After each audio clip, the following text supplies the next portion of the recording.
안녕하십니까. 전도서 강의를 맡은 한병규 목사입니다. 강의 시작하기에 앞서서 잠시 기도하고 시작하겠습니다. 사랑하는 하나님, 참 감사합니다. 우리에게 하나님을 따를 수 있는 자녀로, 하나님의 제자로 우리를 불러주셔서 감사합니다. 하나님, 우리가 이 시간 전도서 강의를 듣기 위해 이 자리 가운데 모였습니다. 하나님, 오늘 강의를 통하여 오직 하나님의 은혜만 드러나게 하여 주시고, 이 전도서가 우리에게 어떤 이야기를 하고자 하는지, 우리가 이것을 통해 무엇을 알고 무엇을 배울 수 있을지 알아가는 귀한 시간 될 수 있도록 은혜 넣어여 주옵소서. 그렇게 일하실 주님을 기대하오며 사랑이 많으신 예수님의 이름으로 기도드립니다. 아멘. 오늘 함께 보실 챕터는 전도서라는 챕터입니다. 전도서는 성경의 지혜 문학의 하나로서 이렇게 시작합니다. 전도서 1장 1절 말씀입니다. 다윗의 아들 예루살렘 왕 전도자의 말씀이라. 전도자라는 단어로 사용된 히브리어는 코헬렛이라는 단어입니다. 코헬렛은 부르다, 불러 모으다 라는 의미를 가지고 있어요. 이 경우에는 배우려고 모이는 것이기 때문에 우리말로는 전도자로 불립니다. 전도서의 말뜻을 풀이하면 이렇습니다. 도를 전하는 책, 길을 전하는 책. 전도서는 말하자면 삶의 길을 안내하고 알려주는 책이에요. 물론 실제로 전도서는 갖가지 현실적인 문제들, 경험, 관찰, 사색과 성찰에 관해 말해주기 때문에 전도서라는 이름이 어울리기도 합니다. 반면에 영어 제목인 에클레시아스테스는 70인역 전통에 따라 붙여진 헬라어 제목을 음역한 것입니다. 헬라어 에클레시아스테스는 원래 신약 성경에서 교회를 뜻하는 에클레시아의 일원을 가리키는 말입니다. 즉 에클레시아스테스는 교회 회중의 한 사람을 지칭하는 것이겠죠. 잠언의 첫 말은 솔로몬의 잠언이라고 기록됩니다. 그런 것처럼 전도서도 코헬렛의 말들이라는 이야기로 시작을 해요. 이때 코헬렛의 어원이라 할 수 있는 히브리어 동사 카할은 자료들을 수집하다 또는 사람들을 불러 모으다, 소집하다 라는 뜻을 가지고 있습니다. 전도서의 뒷부분에서는 코헬렛의 정관사를 붙여서 사용하기도 해요. 히브리서에서는 고유한 이름의 정관사를 붙이지 않습니다. 그렇기 때문에 고유 명사가 아니라고 판단할 수 있겠죠. 즉 코헬렛은 직능이나 직책과 관련된 일반 명사로서 여겨집니다. 그런데 여러 많은 학자들 사이에서 코헬렛이 고유한 이름이라는 주장도 있어서 이것이 고유 명사인지 일반 명사인지는 명확하게 알 수가 없습니다. 결국 코헬렛이라는 이름 자체가 수수께끼라는 것이죠. 그런데도 코헬렛이라는 말의 사전적인 의미가 자료 수집이나 사람들을 소집하는 집회의 관련성을 가진다는 것은 너무나 분명합니다. 따라서 코헬렛이 회중 가운데서 말하는 사람이었다라는 것을 추측할 수 있겠죠. 즉 코헬렛은 대중을 상대로 말하는 연설자인 셈입니다. 이런 사전적인 의미를 수용해서 번역한 것이 바로 연설자, 설교자, 선생이라고 볼 수 있습니다. 우리가 전도서를 떠올리면 너무나 잘 아는 유명한 구절이 있습니다. 전도서 1장 2절의 말씀입니다. 전도자가 이르되 헛되고 헛되며 헛되고 헛되니 모든 것이 헛되도다. 12장 8절도 비슷한 구절이 기록됩니다. 전도자가 이르되 헛되고 헛되도다. 모든 것이 헛되도다. 전도서는 이 말로 시작해서 이 말로 끝난다고 볼 수 있습니다. 실용적인 지혜의 말씀인 잠언을 보다가 전도서를 읽으면 혼란이 찾아옵니다. 두 권의 책이 삶의 전반적인 부분의 균형을 잡아줍니다. 그렇기 때문에 잠언만 읽어서는 안 되고 전도서도 함께 읽어야 된다는 거예요. 전도서는 땅 위에 살아가는 사람들과 세상의 여러 문제에 관한 이야기를 담고 있습니다. 일상의 문제들은 다양하게 변화하며 복잡하게 얽히는데 전도서는 그런 문제에 질문을 던지고 성찰하며 반성할 수 있도록 도와주는 책입니다. 오랫동안 전도서는 성경 안에서 가장 수수께끼 같은 책으로 간주되었어요. 해 아래서 하는 모든 일이 헛되도다 라는 이 후렴구는 성경적인 신앙의 표현이라기보다는 20세기의 어떤 실존주의의 한 표현인 것처럼 들립니다. 반면에 이 책은 몇 차례에 걸쳐서 독자들에게 삶의 온갖 즐거움들을 하나님의 선물로서 받아들여야 된다라고 이야기를 이어나갑니다. 그렇다면 우리는 전도서의 저자, 그리고 전도서가 언제 기록이 되었는지를 살펴봐야 되겠죠. 대체로 기독교 전통에서는 전도서의 저자가 솔로몬이라고 생각합니다.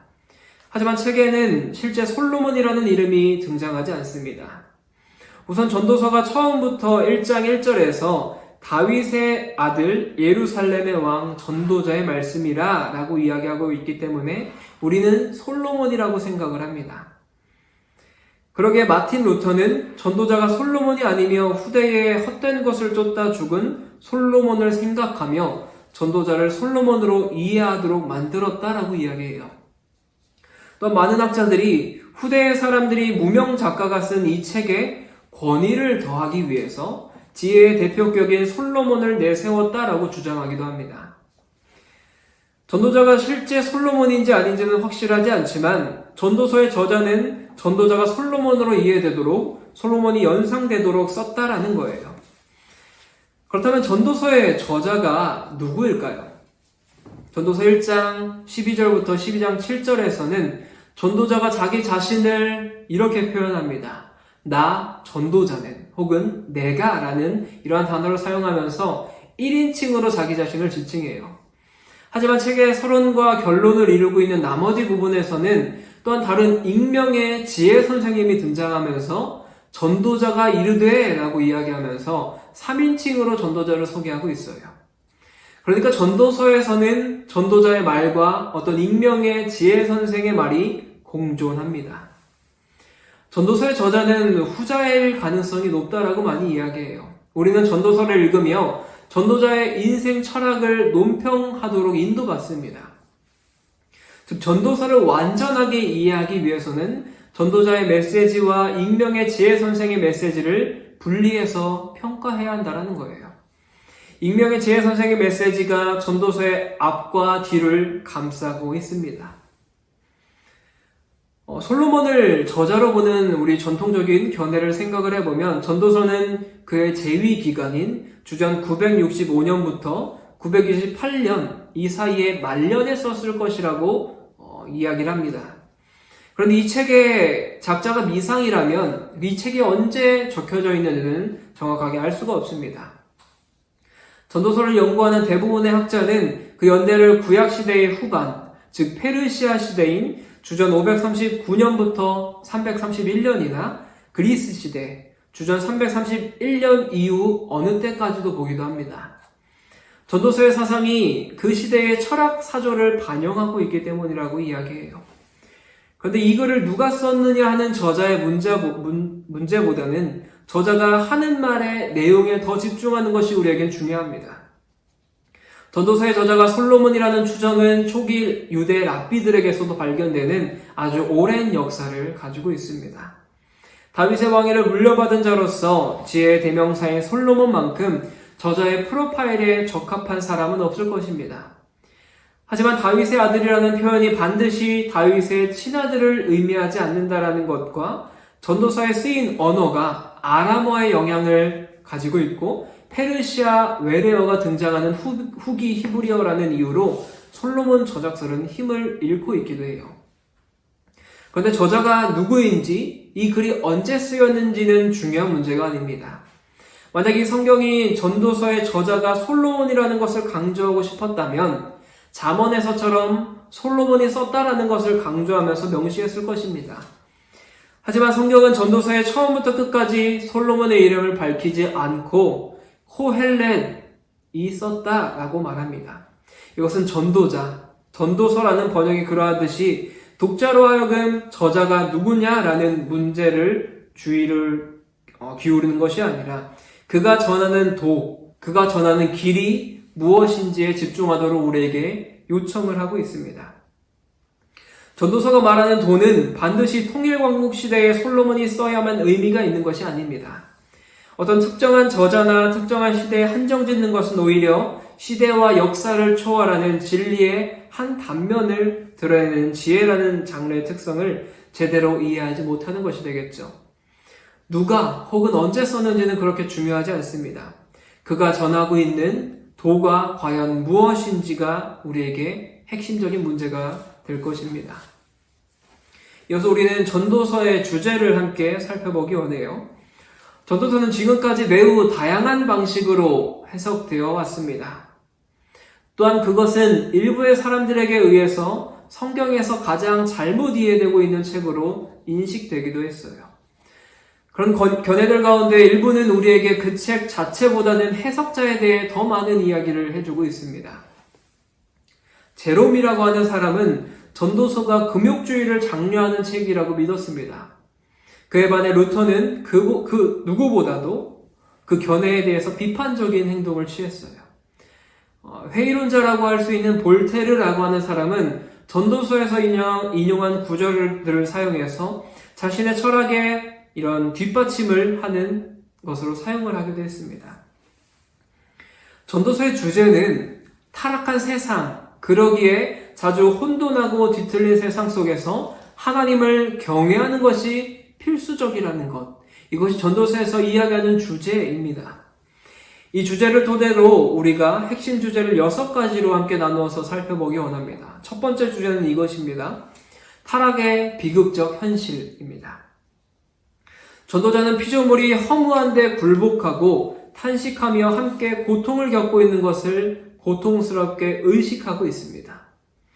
그러면서 전도자의 괴로운 묵상들은 부활 시대를 간절히 기다리며 속으로 탄식하고 있는 사람의 마음의 이런 부르짖음으로 간주되어야 돼요. 피조물을 허무한데 굴복하는 것으로 언급할 때 바울이 사용하는 헬라어 단어 마타이오테스는 70인역 전도서에서 헛됨, 이 헤벨이라는 말로 번역되어서 무려 38번 이상 걸쳐서 사용되는 단어입니다. 이 점은 전도서가 로마서 8장 18절 말씀인 현재의 고난은 장차 우리에게 나타날 영광과 비교할 수 없도다에 나타난 바울 사상의 배경을 구성하고 있습니다. 타락과 타락의 끔찍한 결과를 강조하는 것은 앞으로 우리가 더 이야기할 전도서의 다른 핵심 주제와 밀접하게 연관이 되어 있습니다. 두 번째 주제는 인생의 헛됨입니다. 전도서는 헛되고 헛되며 헛되고 헛되니 모든 것이 헛되도다 라는 절규로 시작해서 절규로 끝이 납니다. 헛됨은 분명하게 전도서의 핵심 단어이지만 전도서에 38번 이상 나오는데 구약 성경에 나오는 전체의 횟수의 절반 이상을 차지하는 단어입니다. 그런데 번역하기가 굉장히 어려운 말이에요. 문자적으로 이 말은 증기라는 의미를 가지고 있어요. 연기라는 의미를 가지고 있습니다. 덧없고 단명하고 도망하기 쉬운 어떤 것을 상상하게 되는데 문맥에 따라서 다양한 뉘앙스를 가지고 있는 것이 확인이 되어집니다. 인간의 일이나 땅에서의 삶의 즐거움과 기쁨에 적용될 때 이 말은 지나가는 이 세상의 외형으로 암시가 됩니다. 타락한 세상에서 사는 인생의 어두운 현실에 이것을 적용하게 된다면 이 말은 좌절, 분노 또는 슬픔을 나타내기도 해요. 전도자가 이 모든 것을 이해하려고 살펴본 것에 적용을 하게 되면 이 말은 전도자에게 파악할 수 없고 측량할 수 없이 남아있는 어떤 것을 가리키기도 합니다. 전도서는 주로 인생의 전체를 파악하기 위한 탐구서로 나타내기 때문에 이 마지막 용법이 특별히 중요하게 다뤄집니다. 세 번째 주제는 죄와 복음입니다. 인간은 하나님 앞에서 원래 소유하고 있던 의를 상실했고 따라서 모든 사람이 죄인인 것이죠. 창세기 시작 부분은 죽음이 타락의 결과라는 것이 분명하게 드러납니다. 그렇기 때문에 전도자는 모든 사람에 영향을 미치는 이 끔찍한 실제에 대해서 너무나 잘 알고 있어요. 네 번째로 이야기하는 주제는 일의 기쁨과 좌절입니다. 하나님은 타락하기 전에 아담에게 행하리를 주셨습니다. 하지만 아담의 죄의 처벌의 한 부분은 이 일이 고통스러운 수고가 되었다는 거예요. 두 실제는 전도자의 경험 속에서 함께 나타납니다. 그 전도자는 자신의 일에서 만족과 악화가 함께 나타나는 것을 발견하고 있던 것이죠. 다섯 번째 주제는 하나님의 좋은 선물을 감사하게 누리는 것입니다. 전도자는 타락한 세상의 뒤틀린 현실을 설명하는 데 많은 시간을 할애하지만 하나님께서 창조하신 이 세계의 아름다움과 눈을 감거나 또는 인간관계, 먹는 것, 마시는 것, 일의 만족과 같은 하나님의 좋은 선물을 무시하지는 않습니다. 이런 선물은 하나님에게서 온 복으로 말미암아 우리가 그것을 겸손하게 받아들이고 충분히 누려야 한다라고 이야기를 해요.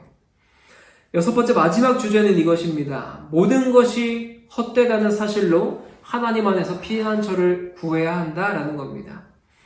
하나님의 일은 영원하게 지속되고 하나님은 자기 안에 피하는 자들에게 반석이 되시기 때문입니다. 다시 말하면 이 사실은 사람들에게 하나님을 경외하거나 공경할 것을 촉구하는 그런 마지막 핵심 주제이기도 합니다. 우리가 이어서 전도서의 중요한 어구를 함께 살펴보기 원해요. 첫 번째 우리가 살펴볼 중요한 단어는 해 아래서라는 단어입니다. 하늘 아래서와 천하라는 어구가 많은 사람들에 의해서 해 아래서와 비슷하거나 같은 뜻으로 간주되긴 하지만 약간의 차이점이 있습니다. 전도서 8장 14절과 16절에서는 세상에서라는 어구가 사용되지만 그 개념은 해 아래서와 유사한 것처럼 보이기도 합니다. 이 해 아래서라는 단어의 기본적인 의미는 하나님께서 결여된 상태에서 삶을 바라보는 인간의 관점입니다. 하지만 그것은 하나님의 해 아래서의 삶에 개입하신다는 사실에 의해서 보완되어야 한다는 겁니다. 전도서 5장 18절이 그 좋은 예라고 할 수 있습니다. 5장 18절은 이렇게 기록합니다. 사람이 하나님께서 그에게 주신 바 그 일평생에 먹고 마시며 해 아래서 하는 모든 수고 중에서 낙을 보는 것이 선하고 아름다움을 내가 보았나니 그것이 그의 몫이라 라는 이야기입니다. 두 번째 중요한 어구는 헛되다 라는 단어입니다. 헤벨이라는 단어죠. 헛되다라는 단어는 다양한 방식으로 사용이 되었습니다. 그것은 일시적이거나 입김 같은 비어있는 혹은 무익한 등의 의미를 나타냅니다.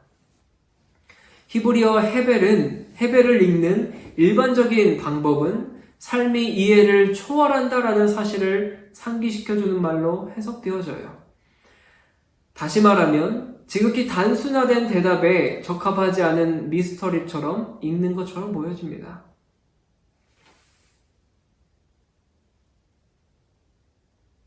헤벨은 또 가치 없는 이라는 부수적인 의미를 암시할 수도 있습니다. 창조된 질서가 만끽되어서는 안 된다는 인상을 주지 않도록 조심할 필요가 있어요. 우리는 특정 성경 단어들이 광범위한 의미를 지니고 있어서 다른 단어들과 겹칠 수 있다는 사실을 명심해야 됩니다. 따라서 허무의 다양한 뉘앙스를 염두에 둘 필요가 있는 것이죠. 그것은 우리에게 헤벨을 1차원적으로 혹은 편협하게 사용할 수 있는 것을 피할 수 있게 해줍니다. 헤벨을 가장 잘 해석하는 문제와 관련해서는 문맥이 그것을 최종적으로 결정하기 때문이죠. 세 번째 우리가 살펴볼 중요한 어구는 바람을 잡으려는 것입니다. 성경의 지혜 문학에서 바람의 사용은 종종 비현실적이거나 영원한 가치가 없는 것들에 대한 비유로 사용되기도 합니다. 이 어구는 모든 종류의 강한 이미지를 불러일으키고 있어요. 바람을 쫓으려고 애쓰는 것은 무익한 일인 것이죠. 우리는 바람이 언제 방향을 바꿀지 알 수 없는 사람들입니다. 우리에게는 어떤 예고도 주어지지가 않죠. 설사 바람을 구석에 몰아넣는다고 해도 우리가 그것을 잡는 것은 불가능합니다. 그저 우리 손가락 사이로 빠져나갈 뿐이에요. 아메리칸 드림을 쫓는 사람들에게도 그것은 마찬가지입니다. 자신을 행복하고 안전하게 해줄 충분한 돈과 소유물을 잡았다고 생각하는 것도 잠시일 뿐입니다. 그것은 결국 염려와 권태와 공허와 불안을 낳게 됩니다. 하지만 우리가 바람을 잡으려는 것을 포기한다면 우리는 영원한 생명을 얻게 될 수 있는 것이죠. 전도서의 간략한 내용을 함께 살펴보도록 하겠습니다. 전도서는 선생, 전통적으로는 전도자라고 알려진 이의 메시지를 담고 있습니다. 전도자는 1장 12절부터 12장 7절을 1인칭으로 서술하고 있습니다. 또 다른 익명의 지혜의 선생이 전도자의 말 앞뒤에 자신의 말을 덧붙였어요. 전도자는 1인칭으로 말하는 반면에 지혜의 선생은 전도자를 3인칭으로 부르고 있습니다. 익명의 지혜 선생은 자신의 아들에게 전도자라의 말을 소개하면서 설명을 해요. 따라서 전도서를 이해하려면 전도자의 메시지뿐만 아니라 그 메시지에 대한 평가를 우리가 이해해야 됩니다. 전도자의 메시지는 이렇습니다. 삶은 힘들고 그대는 죽는다라는 메시지예요. 널리 알려졌듯이 헛되다라는 말을 40번 정도 반복하면서 삶의 궁극적인 목적이 없다라고 강조를 합니다. 그는 자신의 일에서, 쾌락에서, 혹은 부에서, 지혜에서, 권력에서 의미를 찾으려고 애썼지만 그것이 매번 헛되다라는 것을 결론적으로 이야기를 합니다. 그는 죽음과 적시적소를 분별할 수 없고 불의 등으로 인해 삶이 무의미하다라고 생각을 합니다. 그렇다면 삶의 궁극적인 무의미 속에서 한 인간이 무엇을 하며 살아갈 수 있을까요? 그것을 바로 카르페 디엠이라고 이야기합니다. 바로 때를 잡는 것이에요. 전도자는 6번에 걸쳐 먹고 마시는 것과 같은 소소한 즐거움을 옹호합니다. 그럼으로써 사람은 삶의 가혹함과 죽음의 불가피함으로부터 주의를 돌릴 수가 있어요. 하지만 전도자의 결론이 전도서의 마지막 메시지는 아닙니다. 전도서의 마지막 메시지는 화자의 평가와 연결이 되어져요. 전도서 1장 2절에서 11절에서 전도서의 지혜 선생은 전도자의 어려운 가르침의 분위기를 설정할 뿐이었지만 12장 8절부터 14절 이 마지막에서는 전도자의 관점에 반응하며 아들에게 긍정적인 방향을 제시합니다.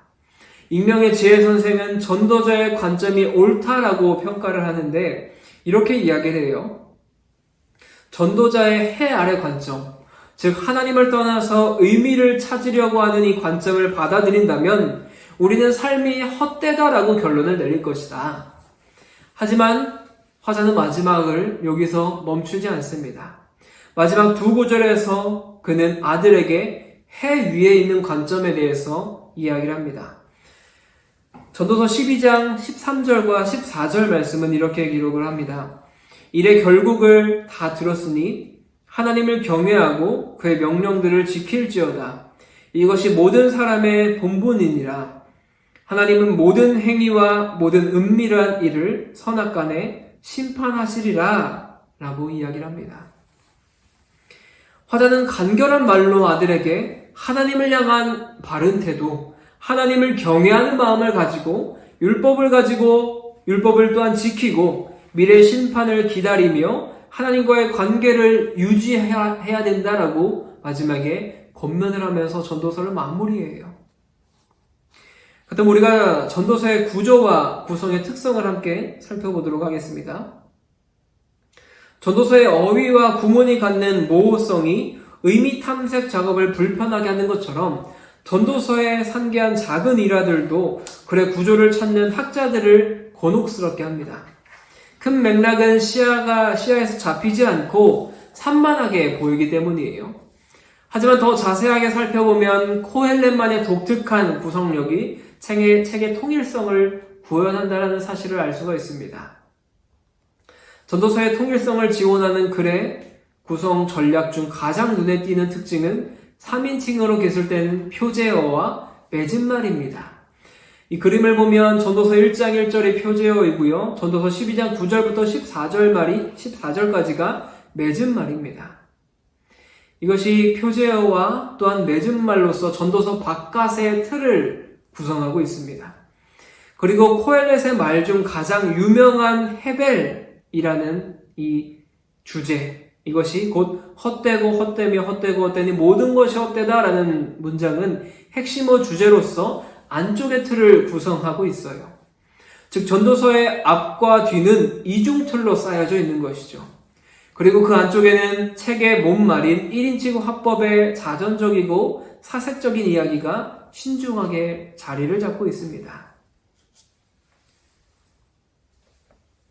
전도서의 바깥틀인 표제어와 맺은 말은 코엘렛이 지혜 집단의 일원인 지혜자라는 정체성을 명시적으로 드러냅니다.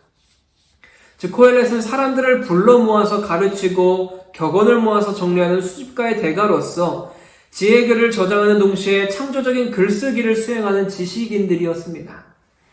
그리고 바깥틀의 바로 안쪽에 자리하면서 전도서 전체를 관통하고 있는 헤벨은 삶의 즐거움을 권고하는 구절들과 병행하면서 7차례 다시 등장을 해요.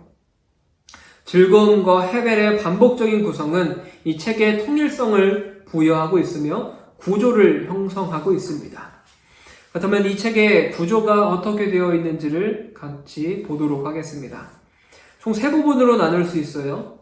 1부, 그리고 1부와 2부의 가교, 그리고 2부 이렇게 나눌 수 있습니다. 1부는 이렇습니다. 우주, 인류, 도덕적 질서, 이것이 모든 사람의 행위와 헤벨로서 집중이 되어지는데 전도서 1장 12절부터 6장 9절까지의 말씀입니다.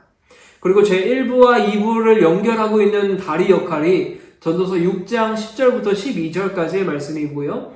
2부는 하나님의 주권과 신비, 인간의 암과 지혜의 한계에 대해서 이야기하는데 전도서 7장 1절부터 11장 6절까지 이렇게 구성을 하고 있습니다. 그렇다면 1부에서 이야기하는 것은 이것입니다. 첫 번째는 왕의 업적과 수고, 그리고 헤벨에 대해서 이야기합니다. 그 다음에 그것을 즐거워하라 라고 이야기해요. 그리고 두 번째, 양극의 시간에 대해서 이야기하는데 사람의 노고와 하나님의 행위를 이야기합니다. 이 이야기가 끝나고 또한 즐거워하라고 말합니다. 심판의 인간의 본질, 그리고 헤벨에 대해서 세 번째로 이야기하면서 또한 즐거워하라고 말해요. 네 번째는 모든 억압, 성취, 통치, 부의 헤벨과 하나님의 경외를 이야기하고 또한 즐거워하라고 이야기합니다. 모든 이 소제목들이 끝날 때마다 즐거워하라고 이야기를 하고 있어요. 2부로 넘어가면 이렇습니다. 더 좋은 삶의 지혜와 의로움의 한계에 대해서 이야기하면서 또한 즐거워하라고 말하고 사람의 지혜와 한계 그리고 죽음에 대해서 말합니다. 그러면서 즐거워하라고 말해요. 또한 지혜와 어리석음 사이 그리고 감춰진 미래에 대해서 이야기하면서 2부가 이제 마무리되고 아까 봤던 그 큰 틀 안에서 맺은 말이 이루어지고 있습니다. 이렇듯 전도서의 구조는 굉장히 대칭을 이루고 있고요. 그 안에서 독특한 구조를 가지고 있습니다. 그렇다면 이 전도서는 복음과 어떻게 연결이 될까요? 로마서 8장 18절부터 20절까지에서 바울은 이렇게 이야기합니다. 생각하건대 현재의 고난은 장차 우리에게 나타날 영광과 비교할 수 없도다. 피조물이 고대하는 바 하나님의 아들이 나타나는 것이니 피조물이 허무한데 굴복하는 것은 여기서 허무라는 단어로 번역된 헬라어는 마타이오테스라는 단어입니다. 그런데 이 단어가 전도서에서 히브리어 헤벨, 이 헛됨이라는 단어로 번역한 단어임을 우리가 눈여겨볼 필요가 있습니다. 바울은 이 로마서 8장의 이야기를 하면서 창세기 3장에서 하나님께서 인간 피조물의 반항에 대한 응답으로 세상을 허무하게 굴복시킨 장면을 언급하긴 하지만 전도서를 가리키기도 해요. 다른 말로 하면 전도서의 전도자는 타락한 세상에서 의미를 찾으려고 하기 때문에 그의 노력은 허무할 수밖에 없다라고 말하는 겁니다. 하지만 바울의 노력은 허무하지 않았습니다. 그는 계속해서 하나님은 구원을 바라시면서 이 세상을 허무한 데서 굴복시켰다고 말하고 있습니다. 또한 바울은 예수 그리스도께서 우리를 저주에서 자유케 하시려고 타락하고 무의미한 헛된 세상에서 자기 자신을 굴복시키셨음을 알고 있다고 기록합니다. 예수님은 십자가에 죽기까지 하셨습니다. 전도자가 삶이 헛되었다고 믿었던 가장 큰 원인인 죽음을 경험하시고 이를 물리치시며 우리를 지배하던 죽음에서 우리를 자유하게 하셨습니다. 고린도전서 5장 58절의 이야기처럼 부활로 죽음을 이기신 그리스도 안에서 우리는 우리의 수고가 주 안에서 헛되지 않은 줄을 우리가 알 수 있습니다. 그렇다면 구원사를 요약하면 어떨까요? 구원 역사는 광활하고 포괄적인 성경 이야기입니다. 구원 역사를 받아들이게 되면 인생 전체의 일관성이 주어지게 되겠죠. 구원 역사는 하나님의 각 백성에게 그 이야기를 인정하도록 촉구하고 각자를 이 이야기의 후속적 전개에서 자기 역할을 해야 하는 높은 자로 우리를 높여주십니다. 그럼에도 불구하고 어떤 인간도 자신의 결정이 하나님의 어마어마한 계획에 어떻게 공헌할지는 충분하게 우리가 파악할 수가 없습니다. 그것은 불가능해요. 그리고 전도서는 사람들이 하나님의 계획을 모두 이해하고자 해서는 안 된다라는 것을 깨닫도록 우리를 도와줍니다.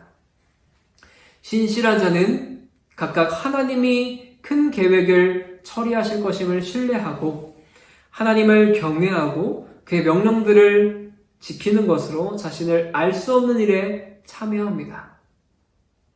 전도자는 놀랍게도 위대한 왕이자 참된 지혜의 교사라는 사실 때문에 궁극적으로 솔로몬과 다른 왕들을 넘어섭니다. 기독교 신학적인 관점에 따라서 성경의 전체 줄거리를 읽으면 우리는 전도자와 다윗의 자손, 그리고 하나님의 지혜, 한 목자, 사역에 있어서 솔로몬보다 더 크게 오신 예수 그리스도 안에서 유비를 확인할 수가 있습니다. 그렇다면 이 전도서가 오늘날 우리에게 주는 의미가 어떠한 의미가 있을까요? 지금 시대를 살아가고 있는 우리 현대인들은 삶의 의미와 목적에 대해서 관심을 갖고 있으며 그것이 무엇인지를 알고 싶어 합니다. 우리는 이 세상에서 행복을 추구하려고 하는 사람들을 멀리서 찾을 필요가 없습니다. 지금 나 자신과 우리 주변에 있는 많은 사람들이 세상에서 행복을 찾다가 깊은 절망 속에 빠져서 허무주의자가 되어가고 있는 사람들이 있습니다. 혹시 여러분들이 그러진 않으신가요? 전도서는 우리에게 올바른 삶의 의미를 찾도록 교훈을 줍니다. 삶의 목적에 대해 관심을 갖는 것이 왜 그렇게 중요할까요? 우리가 세상에 가득한 불의와 고난 속에서 어떻게 희망을 찾으며 살아갈 수가 있을까요? 이런 질문에 답을 얻고 싶어하는 우리에게 전도서의 결론은 그때에도 지금에도 너무나 중요한 지침이 됩니다. 그것을 한마디로 정리하자면 우리가 삶의 진정한 의미를 알기 위해서는 우리를 사랑으로 돌보시며 언젠가는 우리를 심판하실 하나님을 알고 그분과 동행해야 된다는 거예요. 다시 말씀드리면 우리가 삶의 진정한 의미를 알기 위해서는 우리를 사랑으로 돌보시며 언젠가는 우리를 심판하실 하나님을 알고 그분과 동행해야 된다는 겁니다. 솔로몬은 하나님을 두려워하는 것이야말로 삶의 의미를 주는 가장 중요한 요소라고 말합니다. 하나님 앞에서 언젠가는 우리의 행위에 대해 책임져야 된다는 사실은 우리가 불의함 속에서 담대하게 살아가는데 힘을 줍니다. 하나님은 우리를 위해 선한 계획을 세워주셨어요.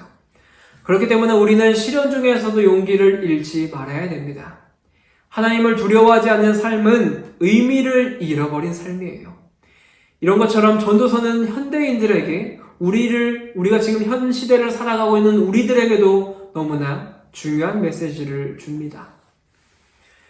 강의를 마무리하며 결론적으로 이야기를 드리겠습니다. 전도서는 하나님이 다스리시는 삶과 세상의 질서 내에서 어떻게 하면 인생의 의미를 찾을 수 있고 목적에 맞고 기쁘게 살아갈 수 있을지에 대한 교훈을 제공합니다.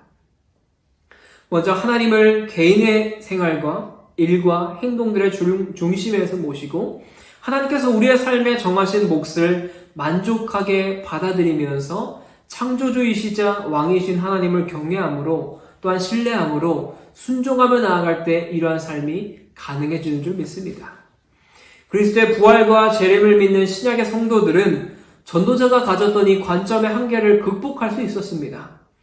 이 세상의 삶이 전부가 아니며 우리는 이 땅에서의 삶을 통해서 영원한 의미를 남길 수 있음을 알고 있습니다. 이 세상 사람들이 우리에게 기대하는 대로 살기보다는 죽음 너머의 하나님 나라의 가치를 추구하며 우리가 살아가야 됩니다. 하지만 이처럼 확장된 지평을 갖고 사는 신약의 성도들에게도 전도서의 교훈은 여전히 강력합니다. 그것은 한마디로 하나님께서 우리의 삶의 순간마다 부여해 주시는 의미를 찾고 그 의미를 즐기며 삶을 살아가야 된다는 겁니다. 여전히 우리의 지혜로 이해할 수 없는 부조리로 가득하고 예측할 수 없는 우리의 미래가 기다리고 있는 그 삶 속에서 하나님께서 허락하신 그 삶을 누리고 최선을 다해 살아감으로써 하나님의 뜻을 이루고 하나님 나라를 이루는 삶이 되도록 해야 될 줄 믿습니다. 이 강의를 듣는 모든 성도님들도 이렇게 살아가시길 간절히 바랍니다.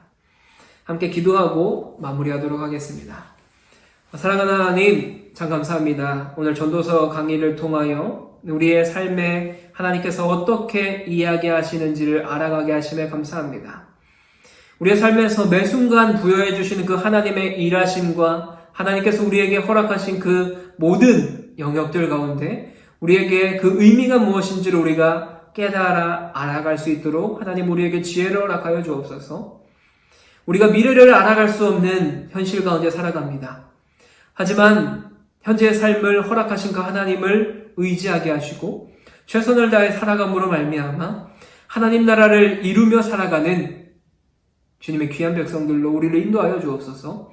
그렇게 일하실 주님을 믿고 감사드리며 사랑이 많으신 예수님의 이름으로 기도드립니다. 아멘. 끝까지 강의 들어주셔서 감사합니다. 이상으로 강의를 마치도록 하겠습니다. 감사합니다.